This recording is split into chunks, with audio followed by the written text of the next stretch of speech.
What is up, everybody? Welcome back to Rogue Trader. Let's go, shall we? Lord Captain, unidentified sickle-shaped ships have taken off from the planet we just left. They're approaching swiftly and readying their weapons for battle. Get ready. It's about to get hot in here. We're about to get another achievement. What achievement, you might ask? Wait till the end and find out.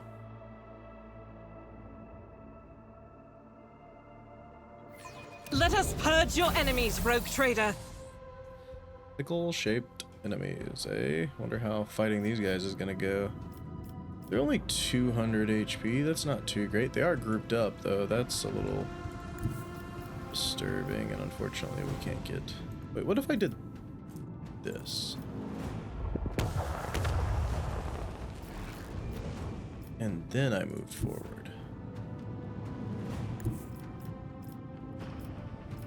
Imagine.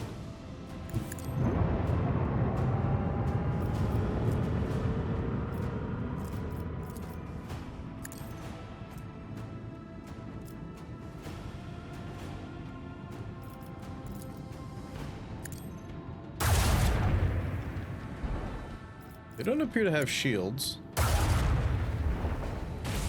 which is never a negative for us, I would say.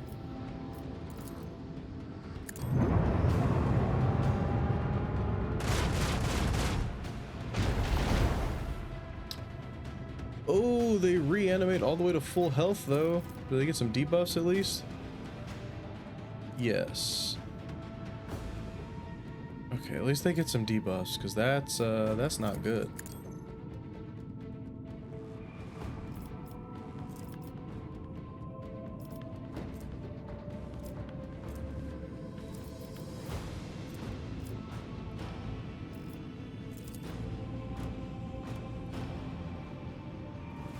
That didn't really let me turn as much as I wanted, did it?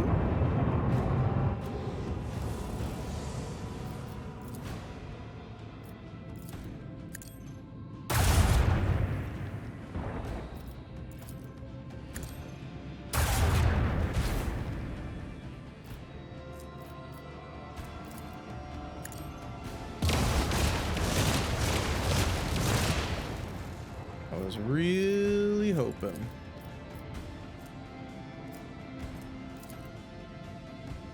That was gonna do some more than what it did.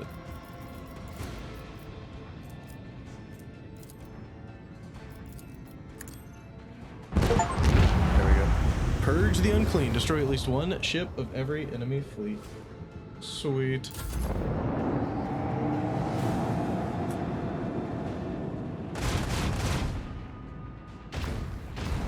Look at you getting 9 damage in. So good at the video game.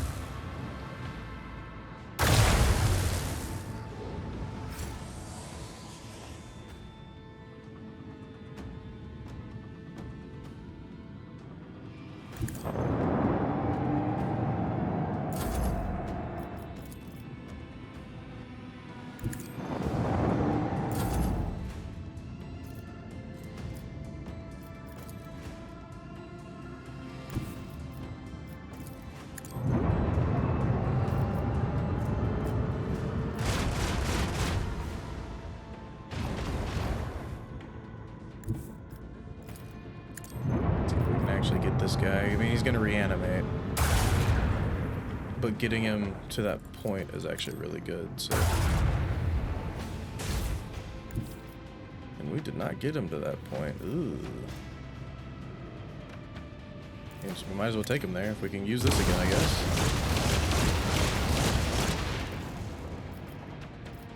Can't hate it.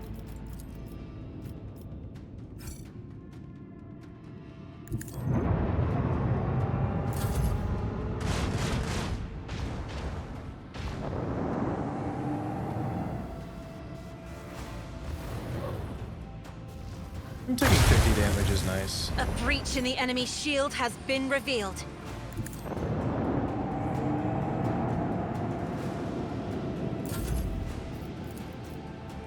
Do we make it to him? Nice.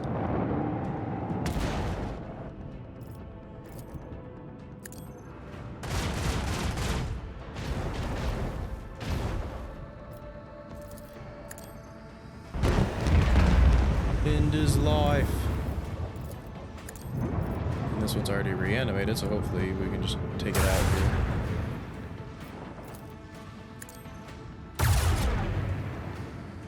We don't miss too much.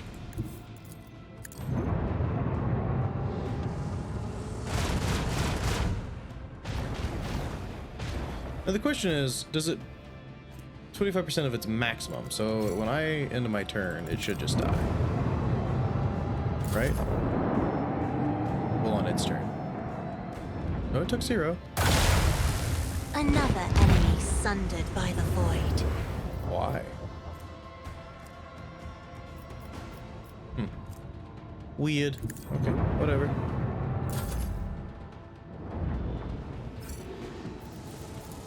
Goodbye. Don't know why it took 0 No there, one but you know, can it did. outmaneuver So. House Orcelio. 140 protection for each sector. Oh ho ho. Oh ho, you don't say. Lord Captain, what were those things? They took off from the surface of the world where you landed. We've never seen ships like that, never seen such technologies either. We fished a trophy out of the void, a relatively intact fragment of a wreck. We sent it to our agencies, and just in case, we've isolated the compartment where they're performing their comprehension liturgies. Reach the tomes in the rogue trader's private library. Perhaps it will give us insight into these monsters. Hours-long silence fills as your order is being executed. At last the Vox comes to life again. Your lordship, the Carto Artifacts claims to have found mention of a Xenos similar to the ones we've encountered. The manuscript refers to them as Necrons. Do we really know nothing about this enemy? Nothing but tales and rumors. So I've heard stories about sickle ships that reap entire squadrons like ears of grain, about crews that know no fear, about the veil of death that shrouds them and corrodes their enemies' ships like rusts. Those stories aren't worth a grok's arse, though, because they also say that none have ever survived encountering those sickle ships. If that were true, there wouldn't be anyone around to tell those stories, would there? Data available. Those creatures are Nephilimex, the Omnissiah's fallen angels, citing a quotation. The first machine spirits ever created by the Omnissiah were in will, in body, and in power. Unmatched in their perfection. They were realizing the design of the Deus Mechanicus into being, but the principle of entropy conceived by the Omnissiah was fundamental, thus even the perfect became flawed through the overabundance of their perfection. So vast were the Nephilimex abilities, and so immeasurable the depth of their minds, that pride tempted them. The Nephilimex rejected the design of the Deus Mechanicus in favor of their own.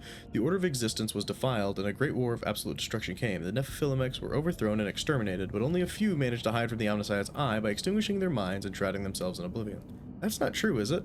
Weren't Necrons, didn't they like conquer the universe previously, and they just like started hibernating basically, and now they're reawakening? I think that's the real Necron story. In their change, the Omnissiah created a new machine spirits and destined them into servitude so that they would remember the limits of their power and would not descend into pride. As for the ultimate perfection, the Deus Mechanicus abolished it from the universe, and thus it was no more. What was this trophy we acquired? The agencies are at a loss. They say it's a gift born from the Omnissiah's wisdom, but its image was imperfect, and therefore it was eroded by corruption and unbelief, whatever that means. The ship's minor conclave has gone into data meditation to produce a resolution regarding the admissibility of using this item. Bolster the crew's morale. Give out additional ration to those who showed valor in battle. This is just the beginning. As you will, Lord Captain. As I will indeed. We're almost out of these levels, eh? Sure, just give me strafe and steady hand. Fantastic. You know what? Actually, instead of strafe, give me steady hand and rugged repair. Oh, we only pick one here. Give me steady hand and rugged repair. Thank you. Like I said. And everybody's upgraded to where they can be. Beautiful. All right, well, you're on your own, this colony. I can't get back to you right now. Let's chart some routes, shall we? Where does it look like I am? I'm all the way up on the left. I'm actually not that far, like on the map, but I might be like really far on like the whole scheme of things. I don't know.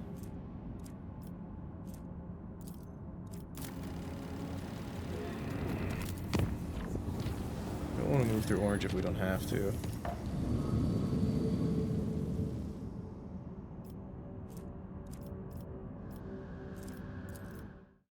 Neos Chirotus.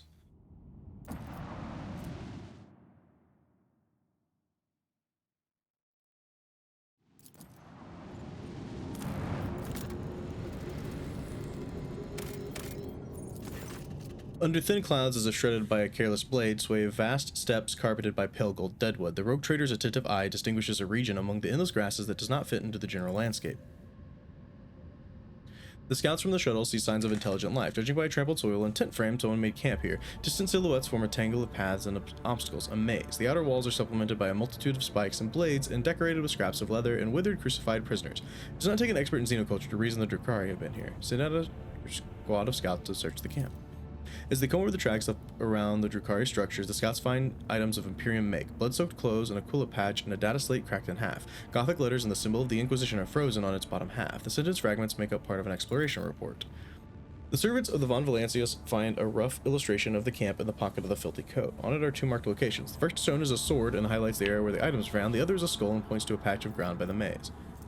Find out what ends the place marked by the skull.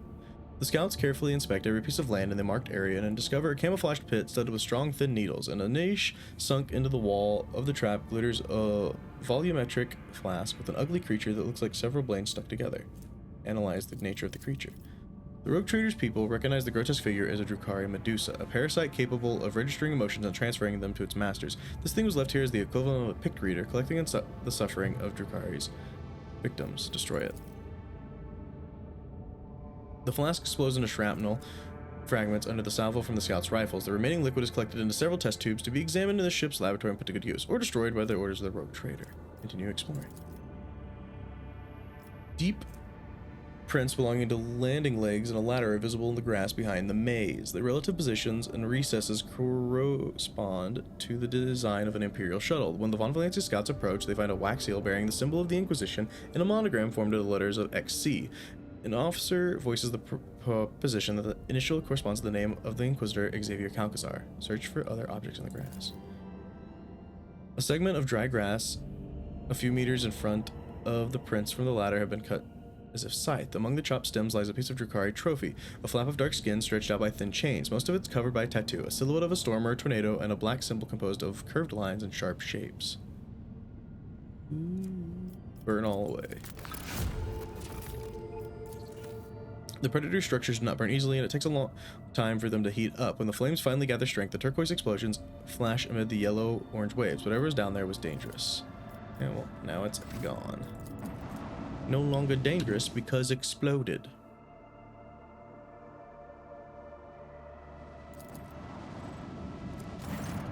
Lord Captain, there was an incident on the flight deck. The planet we discovered is located in the coordinates of interest to the Honorable Ulfar, Angel of the Emperor. The moment he learned of this, he chose to abandon ship.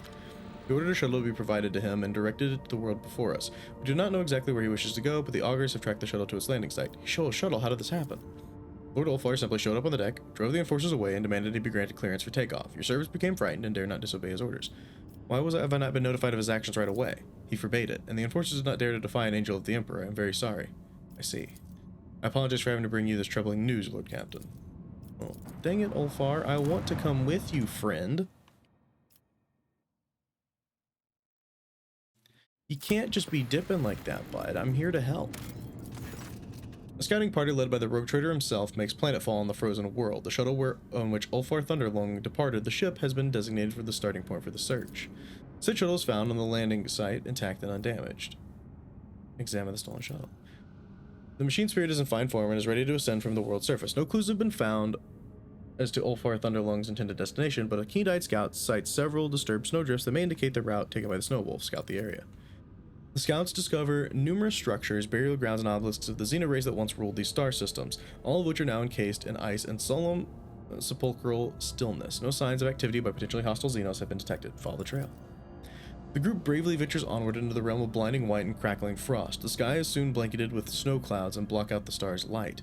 The wind, howling like a pack of hungry spirits, sweeps away all tracks and whips up a furious storm. The path is full of dangers. A treacherous crevasse hidden under the snow's crust suddenly opens wide underneath the enforcer's feet.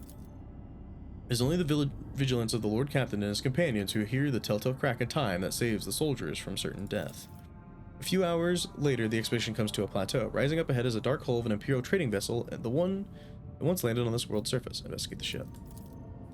The ship is identified as the Revelation Granted, the merchant cog commandeered by the baleful Hal on footfall. No signs of struggle or other misfortune are found aboard, only some useful cargo in the hold. Contrary to expectations, no crew members are found, dead or alive. The ship has been abandoned, and its fuel systems are non-functional. The Prometheum has frozen solid and ruptured the tanks and pipes. The escalating storm sweeps over the group as if trying to bury them in darkness, snow, and obliterating whirlwinds. Send scouts to survey the area. The enforcers search the area and return without finding anything of interest. Not all of them return. In fact, several seem to have lost their way and failed to make it back to the ship. Look for signs of Ulfar. Fresh tracks in the snow leading to the ship's airlocks indicate that he was here and recently. However, he was not alone. The scouts find strange dips in the snow drifts surrounding the ship. It seems that someone was watching the ship from a position buried in the snow around the same time that Ulfar Thunderlung was searching it. Decide which direction the search will go in next. In the raging blizzard, it is impossible to determine which way the Space Wolf might have gone. A pair of brave trackers strike out on a long-distance scouting run and still have not returned hours later. Contact the ship in orbit. The raging storm makes it impossible to establish a Vox link with the rogue trader's vessel, leaving the expedition stranded without aid, but probably not for long. The officers on the bridge should have immediately dispatched help as soon as contact with the scouting party was lost. Take shelter in the ship and shut up camp. The bone-weary soldiers welcome the chance to rest. Watchful sentries stand guard while the more fortunate comrades stuff themselves with now frozen rations of the ship's vanished crew. The temperature inexorably plummets, but the brave enforcers following the Lord Captain's example staunchly endure the trial and do not lose heart. One of the sentries delivers an ancient report to the Lord Captain. He has seen a massive shadow in the darkness, and it was definitely not Ulfar Thunderlung. Dumble the sentries. Despite the reinforcements, sentries cannot conceal their fear. The unknown has robbed them of their courage. A messenger rushes to the Lord Captain to report that one of the sentries is missing. Large tracks have been found near the sentry's post, as well as a few drops of blood. Arm everyone, have them take up defensive positions.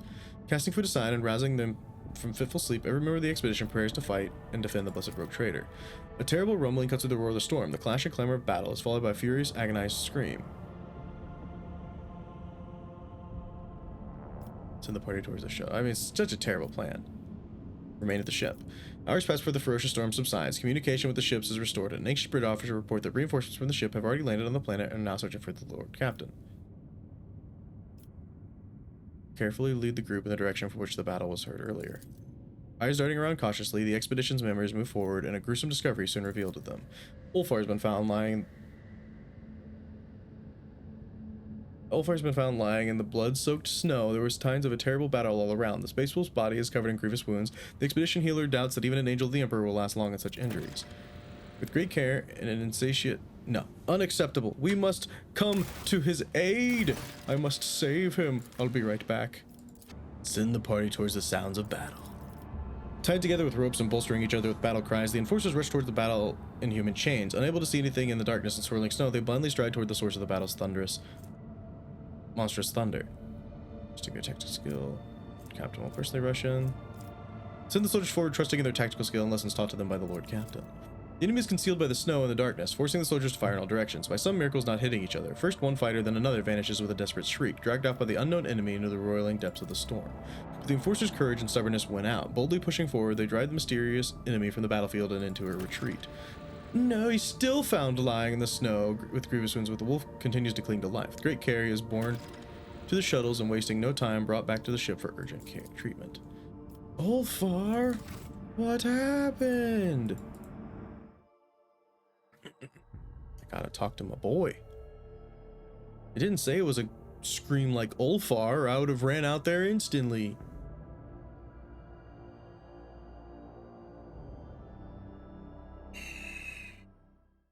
Oh, sorry for the big yawn, I'm getting tired. Where are you at, though?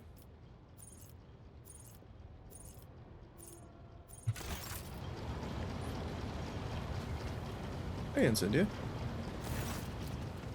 The neurotic twitch of her pale cheek, Incendia offers you a resolute nod. We find ourselves in a grim place, Gregor. It frightens me to think of the horrors that dwell here. I only hope that we have the strength to fulfill our duty to the people of the Expanse. What do you make of these systems? No human should have to journey to a place as dire as this. We are wandering in the graveyard of ancient terrors whose existence strains the mind to acknowledge. Touching their relics, reading their words. Who can say how it will change us? Who can say if we ought to return to inhabited worlds after this? Befouled as if we will be by the poison that this Xenos darkness is feeding us. You do realize that our meeting with Kankazar may end in battle, do you not? Are you ready? The Lord Inquisitor. I once thought of him as an impeccably pious and devout servant of the Emperor, but he used me as a tool, and when I started doubting myself, I started doubting him. I was a monster, and I have a feeling he may be a monster just as terrible, and monsters must be destroyed. You've changed. My hands no longer so murder, but my fingers are forever stained with blood. I had too high of opinion of myself, but shame pierced the shell of my hubris. I do not wish this feeling upon you, to realize that your ideals and deeds were shaped by another's manipulation. What will you do now? Subdue my wrathful spirit. My servants can see to the needs of my protectorate, while I must ensure that my hands hold prayer beads rather than the reins of power, and that, whatever weapon I wield, I use it to protect the people of the Expanse rather than smiting them. Has your faith ever truly wavered so greatly in such a short time? No, I remain truly devout to him, but the fire that once fueled my faith is gone. I can see the future that I rendered with his name on my lips, and it was akin to a graveyard, a field of towering statues proclaiming his glory and not a single flaw among them, for all those who had found flawed would be lying dead. And I do not believe that humanity heading towards such a future is the Emperor's will. Tell me, why did you choose to come with me, truly? After a long pause, Incendia says reluctantly, I seek forgiveness. I did far too many things that cannot be expiated or corrected. I hope, blast it, Gregor, I hope that out there in the darkness I shall get a chance to die with dignity, and thus absolve myself of even some small portion of my wrongdoing. Thank you for your candor.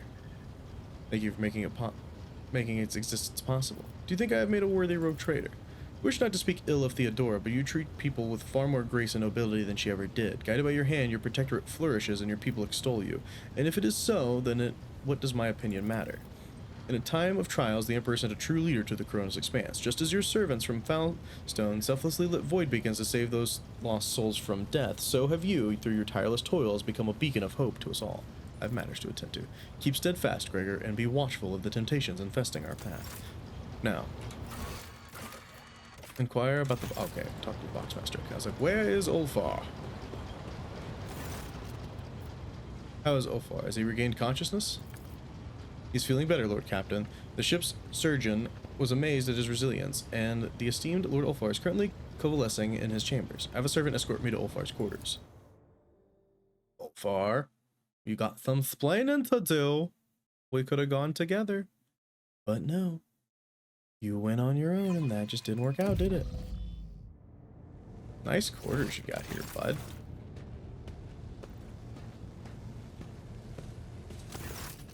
Ulfar's dark figure towers over you. His head is lowering, his hair hanging in curtains across his face. His fair skin is cross-hatched, with broad crimson scars held together by metal staples and covered with black spiked runes for physical healing. Could an ordinary mortal have survived such injuries? Unlikely. With a twitch of his fingers, Ulfar bids the two servants in attendance to step away, as if not to intrude on your conversation. They silently retreat. Aitatar, I must thank you for saving me at a difficult battle. Thank the Emperor that he did not take you from us to join his heavenly host, my lord. I always survive. Why did you decide to go to that world alone? A few moments of silence, Ulfar says quietly, so I did not have to bury your body in the snow, Aitatar. It is not out of arrogance that wolves do not allow mortals into our affairs, but because the burden of those deeds is heavy and they reek of death. Just consider what kind of threat you could have been facing, in a place where an entire pack of Astartes has disappeared. If I had risked you for the sake of fulfilling my vows, would they have been worthy of me? We fight together. Do not forget that I am your Aitatar. Ulfar heaves a sigh, which may seem to hang in the air between you. You and I are different. Your way is to rule and build, while mine is to destroy and chase down such prey.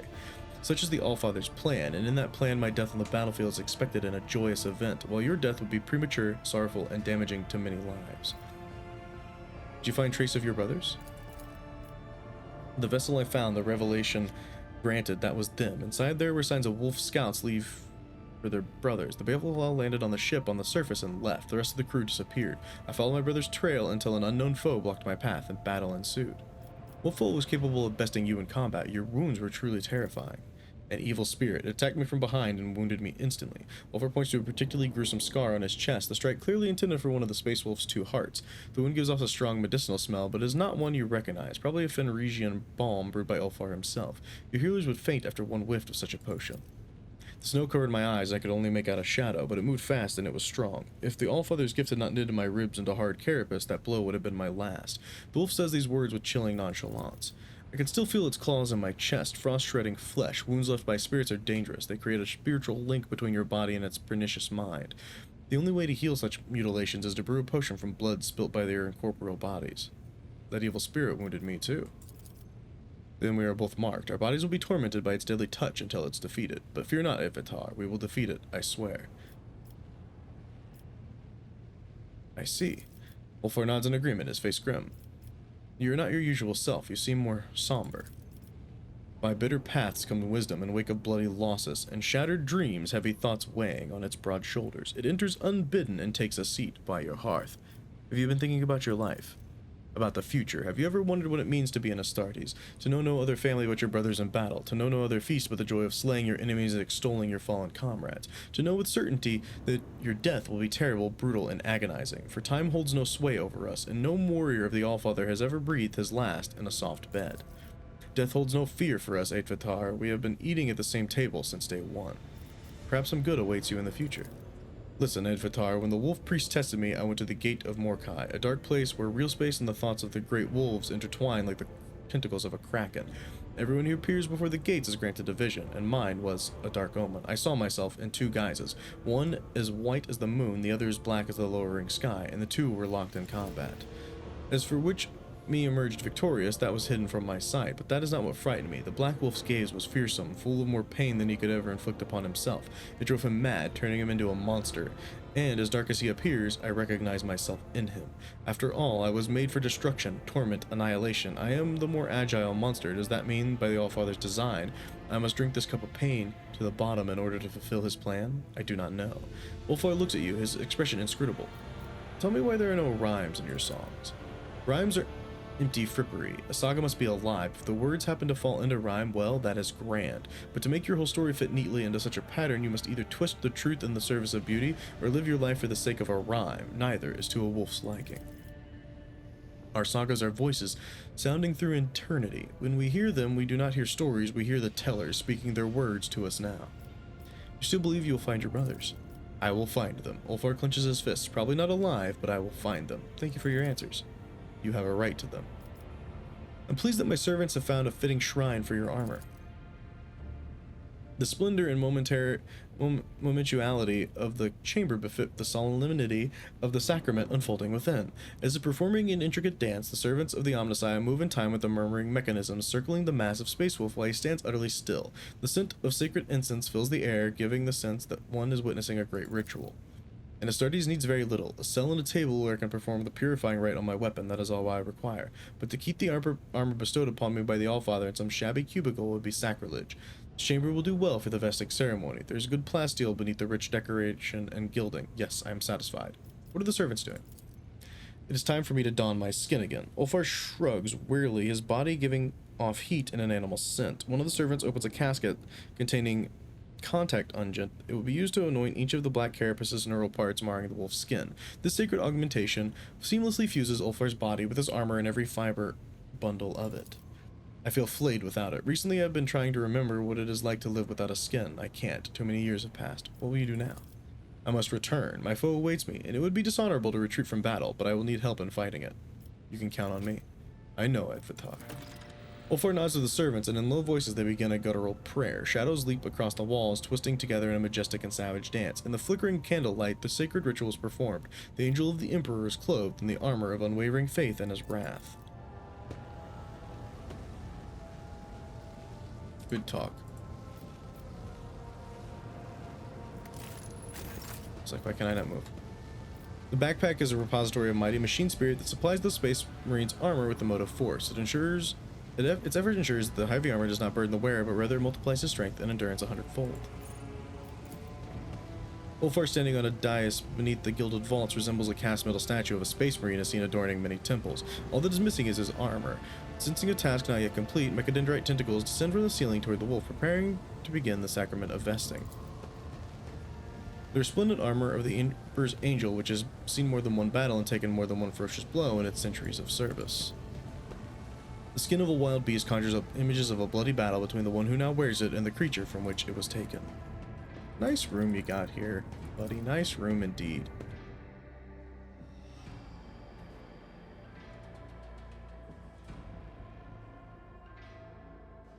They tried to end my boy's life, and that's just unacceptable. We must go avenge him down on the planet. And we'll be awake for it, I promise. That's the main thing, is we'll be awake.